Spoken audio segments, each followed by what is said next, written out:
Today we have an incredible legend in the house, Dr. Michael Greger from Nutrition Facts, best-selling author of multiple books, and just an incredible person that helps us live a better life with all his science-based facts. So let's hop into it. How are you doing, Michael Greger? I'm doing well, thank you. Great. You have such a great voice. The pitch, it just keeps our attention. It's great for learning. So let's hop into it. Before we get into all the facts, I want to talk about so many things today. You have so many great books, How Not to Die, How Not to Age, everything that's helped so many of us. So I want to start with something a little personal. I want to know what got you into health? What got you so passionate about all of this? Oh, it actually goes back to my grandmother. Wow. I was just a kid when my grandma was sent home in a wheelchair, essentially to die. She had end-stage heart disease. She had so many bypass surgeries, basically run out of plumbing at some point, confined to a wheelchair, crushing chest pain. Her life was over at age 65.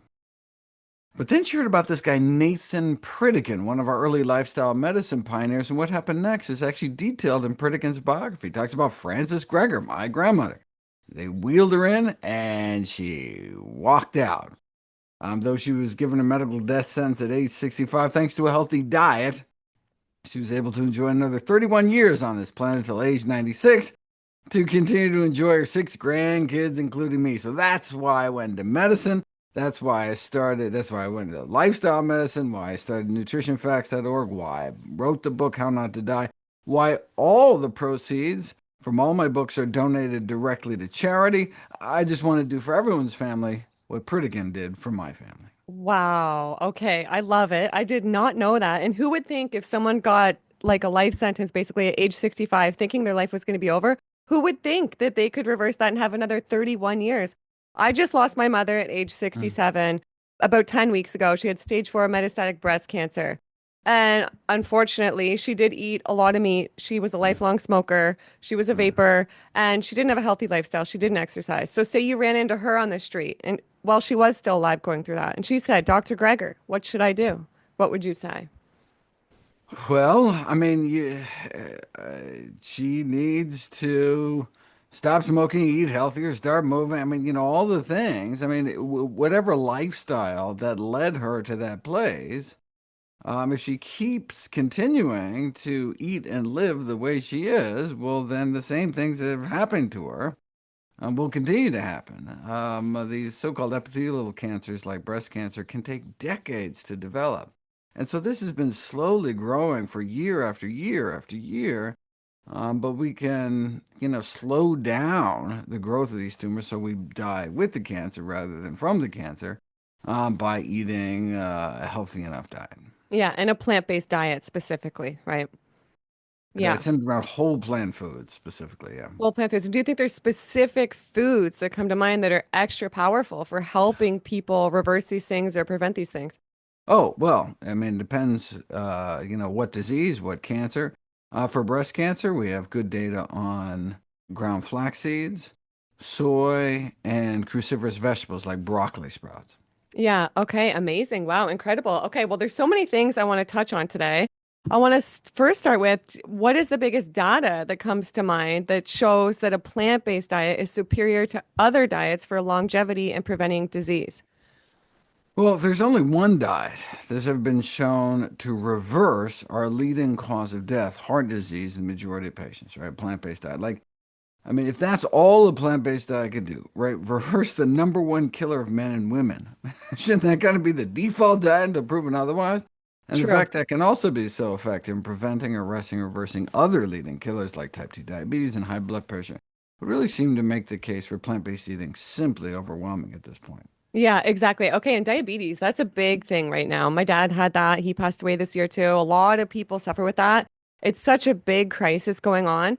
So, what would you say is a way people can prevent that and reverse that? And I want to ask you, like, for a lot of people who watch my channel, a lot of people eat raw food, a lot of people eat whole foods, plant-based already, and a lot of people don't. Great. But a lot of people are eating a lot of fruit. Do you also think that high fruit diets can contribute? Do we have to watch eating too much fruit or having too much natural sugar as far as diabetes goes?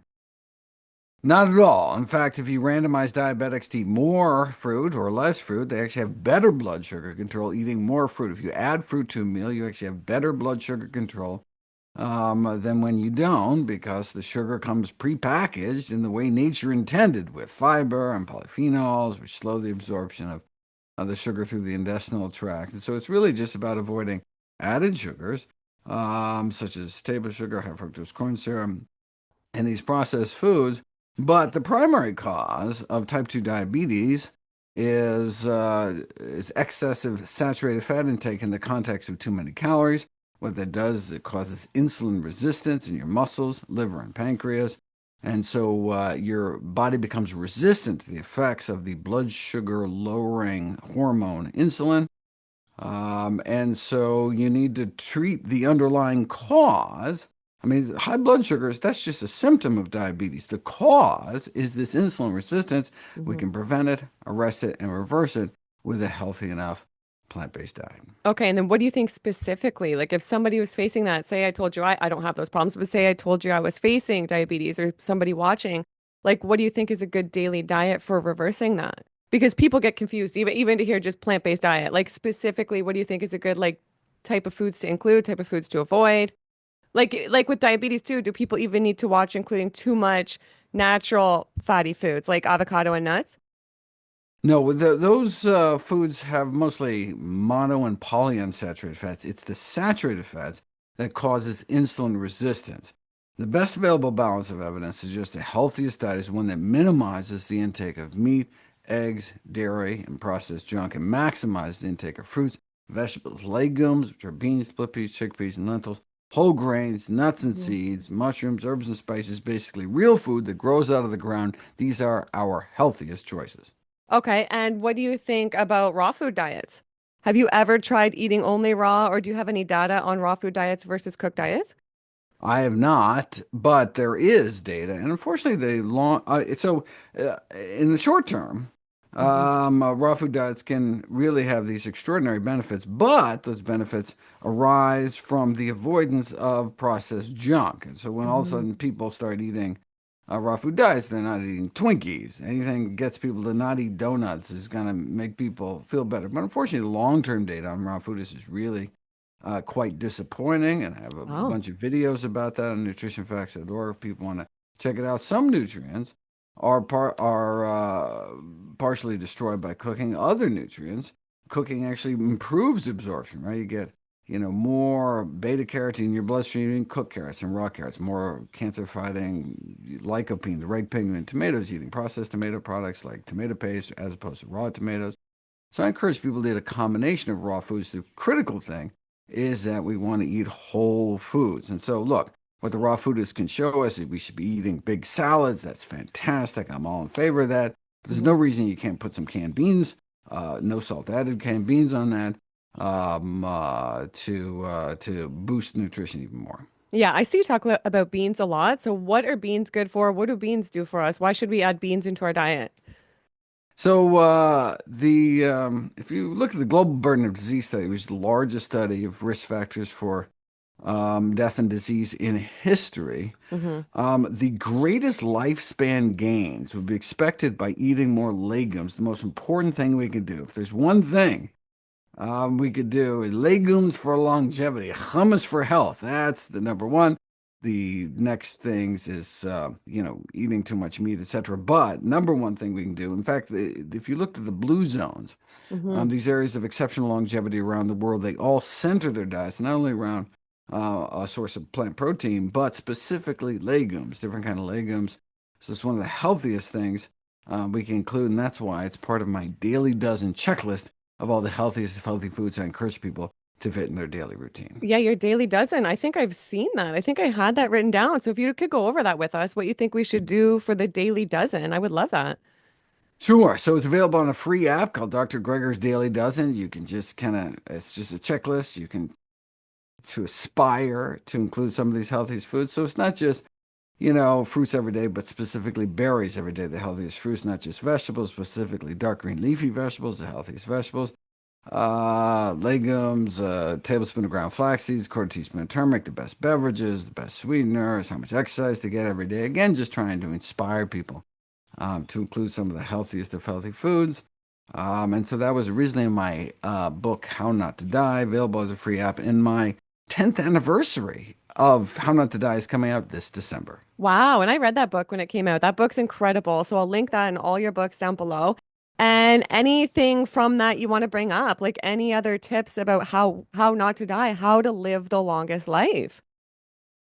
Well, I mean, the good news is we have tremendous power over our health, destiny, and longevity, and that the vast majority of premature death and disability is preventable with a healthy enough plant-based diet and lifestyle. But, it's not all or nothing. One needn't make necessarily drastic changes. Even just basic, simple, common sense lifestyle factors can mean living a decade longer, not smoking, not being obese, regular exercise, more fruits and vegetables, and it's never too late. Never too late to stop smoking, to start moving, to start eating healthier. We really do have the power. Yeah, and smoking is pretty bad. Smoking, do you think, I saw one of your videos, I think, I forget it, I don't think it compared it, but is eating meat as bad as smoking? Oh, well, dietary risks in general are the number one killer of Americans, number one cause of death and disability, bumping tobacco smoking to number two. Cigarettes only kill about 500,000 Americans every year, whereas our diet kills many more.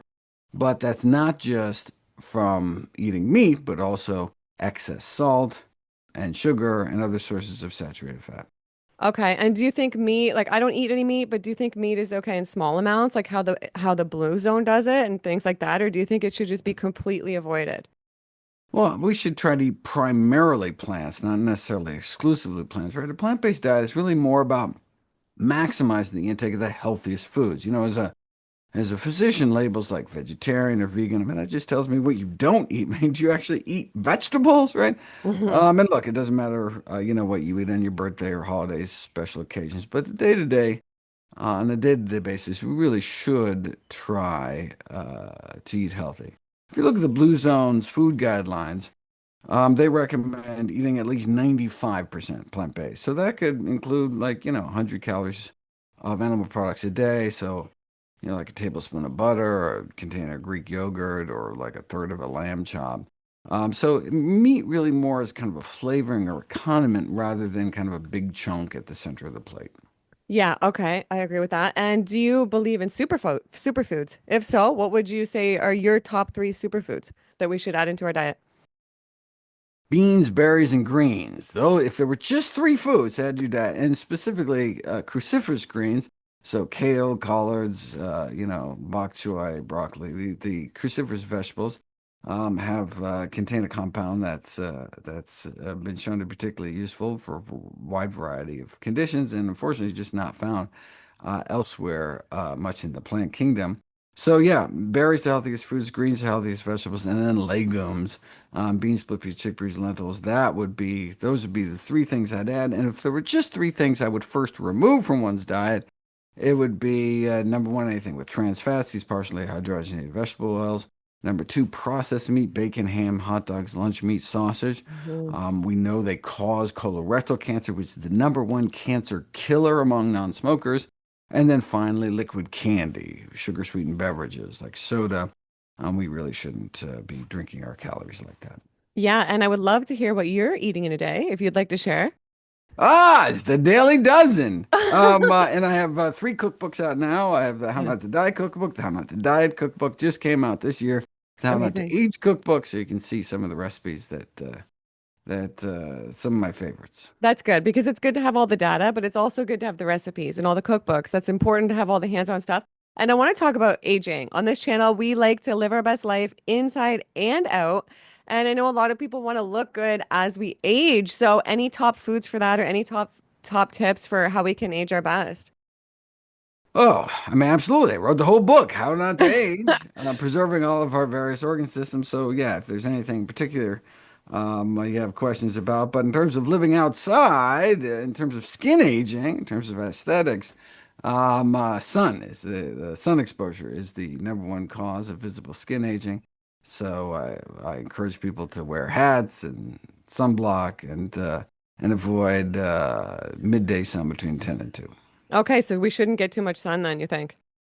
Well, I mean, that's what causes wrinkles and Yeah. age spots, and I mean, it's just yeah, we Okay. shouldn't get too much sun. Okay. And what about foods? Do you think there's foods that can help us or foods that can hurt us? Obviously, there's a lot of foods that can hurt us as we age. Absolutely, lots of Yeah. foods that can help and hurt. In terms of our skin, there is actually some foods that have been shown to reduce wrinkling, skin wrinkles. Almonds, cocoa powder, just a tablespoon of cocoa powder a day, and ground flax seeds, I think are the three things. Oh, and honeybush tea, which is a South African herbal tea, can reduce wrinkles as well. Wow, fascinating. I didn't know that. And what about exercise? I hear a lot that people say they think exercise is anti-aging and exercise helps with our skin and with how we look. Do you think that's true?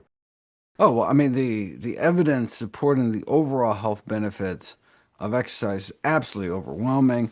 Its role in life extension is surprisingly still actually a matter of debate, but physical activity can help prevent falls, improve muscle mass and strength, balance mobility, help minimize bone loss, and that's really just the beginning. Exercise can improve cognition and mood and treat depression, Hmm. improve artery function, erectile function, insulin sensitivity, overall quality of life.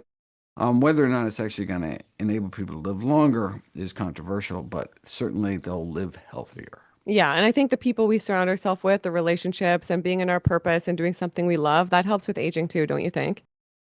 It's interesting. Yeah, people social isolation, loneliness, is associated with higher mortality rates. For example, marriage appears to carry a survival benefit, but the detrimental effects of social connection and bereavement appear to be mediated by basically substance abuse, alcohol, tobacco.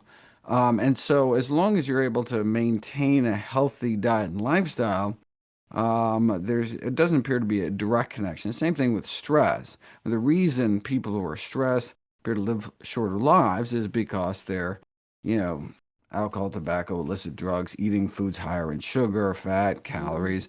We're stressed out. A lot of people eat more, but thankfully, a healthy diet can trump stress and loneliness in terms of overall mortality. Yeah, and how do you think people who are worried about getting B12 and certain nutrients that they think the plant-based diet lacks, how do you think people who are concerned about that can ensure that everything's covered? Well, they should be concerned. B12, vitamin B12 is lacking on a plant-based diet, so it's critically important to get a regular, reliable source of vitamin B12. Lots of different ways you can do it. You eat vitamin B12 fortified foods or take B12 supplements either daily or weekly. So, for example, 2,000 micrograms once a week of 𝒔𝒂𝒄𝒊𝒕𝒉𝒈, which is the most shelf-stable form. Get all the B12 you want, probably costs less than $5 a year. Or you can regularly eat B12 fortified foods or some nutritional yeast and soy milk and many things that have B12 added to them, but it's critically important to make sure you get enough vitamin B12. Other thing, I mean, there's the only other vitamin that only made by animals is vitamin D. Animals such as ourselves, when we walk outside and get some sunshine, but again, we're worried about sun exposure and skin aging and skin cancer. And so, if you get inadequate sun exposure, then you can take vitamin D supplements as well. I recommend probably 2,000 international units a day of D3. Yeah, okay. And so no other supplements you think need to be taking plant-based as long as we're eating really well? Like what about omegas? Should we supplement omegas or anything Oh, else? I think it's worth considering taking 250 milligrams of a pollutant-free source of DHA, which is important for brain health as we age. And so there's algae-based forms of DHA. And everything else is really just depends on people's individual circumstances. Hmm. If you have bariatric surgery or there's different things that affect nutrient needs differently, but in general, the most critical thing is vitamin B12, D if you get inadequate sunshine, iodine, critically important for pregnant Hmm. women. It's surprisingly not found in all prenatal vitamins, and so you want to make sure that your prenatal does indeed contain iodine, approximately 150 micrograms a day. Okay, and any other steps we can take to ensure the greatest brain health as we age and that we prevent Alzheimer's and have the healthiest, most sharp brain? Because that's really, really, really important. Yeah, no, absolutely. Modifiable lifestyle factors outweigh the genetic component of Alzheimer's disease. Alzheimer's is related to the atherosclerotic buildup of plaque inside the arteries in the brain.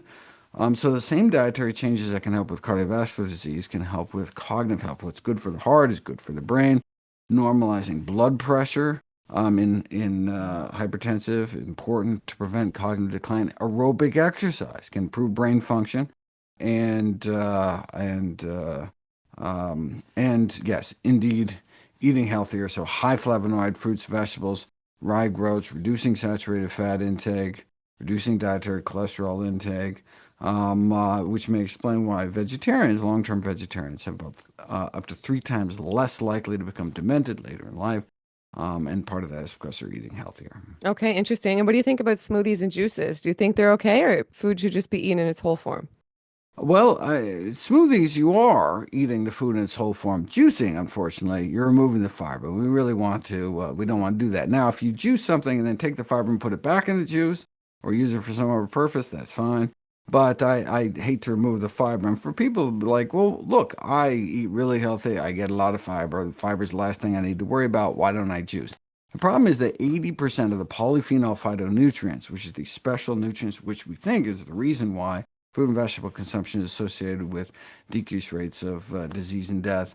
80% are actually complex, tied to the fiber, Wow. and only released into our system when our good gut bacteria eat that fiber, release the polyphenols, and then they're absorbed through the colon wall into our bloodstream, then across the blood-brain barrier, and do all sorts of wonderful things in our body. But if we're juicing, 80% is being thrown away, and so that's why I'd rather people just throw everything in a blender and blend it up. If you want to drink your food, just don't lose that wonderful fiber. Okay, and do you think even on a plant-based diet, people need to be mindful of not eating too much, not overeating? Do you think if people are still like eating too much plant-based, that could cause problems? Well, whole plant foods tend to be so calorically dilute. There's some foods just impossible to overeat. You'd have to eat like, 40 cups of strawberries a day, or like a wheelbarrow full of, spinach or something to even Hmm. to even maintain your weight. But there are some calorically dense foods: nut seeds, nut butters, seed butters, avocados, dried fruit. So these are excellent foods if you're having problems gaining weight or maintaining your weight. You can kind of snack on trail mix, that kind of thing. But in general, I mean, that's one of the benefits of plant-based diet is just, there's so few calories per serving, per mouthful, per Hmm. plate, per True. pound, that, it just kind of naturally lose weight. And in fact, indeed, the whole food plant-based diet is the single diet that has been most shown to lead to the greatest weight loss compared to any other diet published in the medical literature in a randomized controlled trial that didn't restrict portions or enforce exercise. Wow, incredible. And I was just thinking, you have so many facts just in your head. I love it more than anybody probably on the planet. A couple of my viewers were asking, they were saying that they have problems with bloating. They wanted me to Mm. ask you that. They've been plant-based for a little while now and they still suffer from bloating. So, any advice for that? Well, you want to make sure that there's, nothing going on. And so I would encourage them to see their physician and make sure they don't have something like irritable bowel syndrome, or, the fructose intolerance, or, various food sensitivities that can do it. And so, one can experiment in one's diet to see what's causing those sensations, and kind of do an elimination diet and see kind of what's going on, what seems to be causing the excess kind of gas buildup. But yeah, I mean, it's not something I would just kind of ignore and be like, oh, well, it's just whatever. I mean, you want to find out. Bloating is not natural, it's not normal. You really have to kind of get to the bottom of it. Yeah, okay, maybe it could take some time too, right? If people are used to eating like a standard American diet their Oh, whole well, life and yeah. then they go plant-based, maybe some Oh, people yeah, take yeah. longer than Yeah, others. no, certainly if you, yeah. So someone transitioning from, you know, Yeah. blathering their guts with, cheeseburgers and milkshakes their whole lives and all of a sudden eating some fiber, Yeah. It takes a while for the gut microbiome to actually adapt and become healthier. And yeah, in that transition period, so you may want to start out slow, but critically important to build up. And so once your microbiome, so there are gas-producing bacteria and Hmm. gas-consuming bacteria. And so it's all about balancing those. So when you all of a sudden start eating a lot of fiber, those fiber-eating bugs, which are the good bugs, the bifidobacteria and lactobacillus, start producing gas Hmm. as a byproduct of fiber consumption, and so people can feel bloated, and you just have to wait until now that there's all this gas in the colon. It fosters the growth of these gas-consuming bacteria, but they can take weeks for those bacteria to build up. But then eventually you have the best of both worlds, where you're churning through lots of fiber, producing these short-chain fatty acids like butyrate, which have anti-inflammatory effects, boost your immune function, reduce your appetite, all sorts of wonderful things as byproduct of fiber metabolism. But you don't have the negative effects with the gas production because you have all these bugs that are consuming it. Yeah, and I know there's a lot of data now on the gut microbiome. That's a big thing. So any foods that come to mind that we can add into our diet, maybe like 3 foods or something that we can start adding in to nourish and create a better gut microbiome, or do you think just the plant foods as a whole do that for and transform our gut? Prebiotics. So prebiotics, that's what our good gut bugs eat, are all found in plants. So that's dietary fiber and resistant starch, found concentrated in legumes and whole grains, particularly oat, particularly groats. So oat groats, rye groats, wheat groats. These whole intact grains provide lots of prebiotic bounty for a good gut bugs. And people think, oh, I eat lots of fruits and vegetables, I get enough fiber, but fruits and vegetables are 70–80% water. Hmm. And so it's some of these drier plant foods, like the legumes, like the whole grains, where you can really kind of ramp up your fiber intake to feed your good gut bugs. We Yeah, feed okay. them, and they feed us right back. Yeah, and then we feel happier. So there's a real connection too, right? Any data that comes to mind about how food impacts our mood. I think there's a big connection there, right? Anything that you see come up? Oh, and maybe through our gut microbiome. You can actually do fecal transplant studies and see changes in mood by replacing one's microbiome, but it could be other things. So, for example, the one diet that's been shown to improve mood faster than any other diet within 2 weeks is indeed a plant-based diet that was done at the University of Arizona, where they took people, removed meat, removed eggs from the diet. So it was like a lacto-vegan diet. Had significant improvements in mood, reduction in stress, anxiety, within just 2 weeks. They think it was the arachidonic acid, this long-chain pro-inflammatory omega-6 fatty acid found concentrated in chicken and eggs and other animal products, but predominantly chicken and eggs. So by removing eggs, chicken, and other meat from their diet, they thought that was bringing down this neuroinflammation, this inflammation within their brains. We're not exactly sure if that's the mechanism, but regardless, people certainly seem to feel better. And we actually but these were people with normal mood. There's been 2 studies so far on dietary interventions for people with actual major mental illness, for people with major depression who've been diagnosed, and both showed significant improvements over time. This is more kind of a plant-rich Mediterranean diet that was shown to help. Wow, fascinating. Because a lot of people think like things like chicken give them like a mood boost, right? They think that it helps their mood. So that's interesting. I love that. Hmm. And okay, is what about breakfast? Is breakfast the most important meal of the day? Do you think we should be eating a big breakfast or eating bigger later in the day? It is absolutely the most important meal of the day. We should try to shove as many calories earlier in the day as possible. If we're going to skip any meal, you skip supper, not breakfast. So early time-restricted feeding is the way to go. Our body is better able to handle things in the morning. So the exact same food eaten in the morning is less fattening than the exact same food, same number of calories eaten in the evening. Cause less of a blood sugar bump and triglycerides. So if you're going to eat junk, eat it in the morning. Thanks to our circadian rhythms, our bodies are better able to handle it. So yeah, ideally, breakfast and lunch should be the biggest meal of the day. More calories earlier in the day, the better. Okay, and what do you think about intermittent fasting? I've been doing that. A lot of people on this channel do that. Do you think that's a healthy habit to have?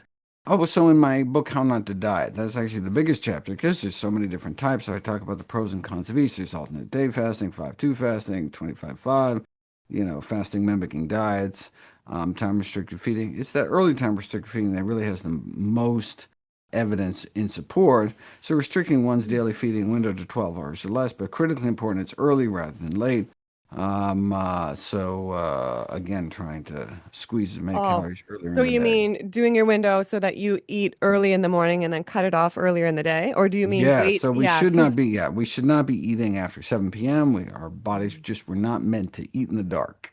I agree. I like that. Okay. And what about other fasting? Do you believe in water fasting, dry fasting, anything like that? Any data on Oh, that? Or do you think it's not d- necessary? dry fasting is a huge no-no. It's dangerous, and extended water fasting needs to be done under medical supervision, and that's because normally our kidneys switch into sodium conservation mode when we stop eating. But should that mechanism break down for whatever reason, and you continue to lose sodium, then you can basically wash out the electrolytes in your brain, and the symptoms are really just kind of, yeah, like, you feel tired or feel a little woozy or something. And so you think, oh, well, I'm just fasting, no big deal. And then you have a seizure and drop dead because of hyponatremia, insufficient. So that's why you need to be under, 48 hours or more of water-only fasting needs to be done under medical supervision so they can measure your urine and blood if necessary to make sure your body is doing what it should be doing during fasting, it's just to make sure something catastrophic doesn't happen. Yeah, and I think if people want to avoid all that, obviously there's enough data to show that they can just go whole foods, plant-based, and still reverse things and still live their best life Oh, without having to be absolutely. extreme about fasting and stuff, right? No, no. In fact, water only fasting only works if you then go on a healthy diet. You can use it to kind of kickstart a healthier diet, but by definition, fasting isn't sustainable. So you need to be on a healthy diet, and the healthiest diet is indeed one centered around whole plant foods. Yeah, okay, I agree. And any advice on how to start? Where to start? Someone's watching, they want to get healthier. They want to give up the meat, they want to give up the processed foods. Where should they start? What's the best route to take? I love it. I encourage people to go to nutritionfacts.org, where all my work is available free, and there's wonderful documentaries and books and websites you can check out to inspire yourself to eat healthier and improve the health and well-being of your entire family. Yeah, absolutely. Okay, one more thing. You have had such a journey with health. You know so much. You have one of my favorite channels, one of my favorite Instagram pages, so many good books. So, what would you say in all your years about health are the top three things you've learned? If you could leave behind only three things for past generations in a book to know about health, what are those three things? It's the diet reversal, the disease reversal with diet, the fact that we can reverse the progression of our number one killer of men and women. What else do we need to know? The good news about the tremendous power we have, and it's not black or white. Any movement we can make towards eating healthier can accrue significant benefit. Okay, and are there any healthy foods that we should avoid? Like any healthy foods Well, out by there that, definition, if it's a healthy food, we shouldn't avoid yeah, it. right? There's nothing we need to worry about. Is there any? There are some plant foods like spirulina and chlorella, which can be contaminated with algal toxins.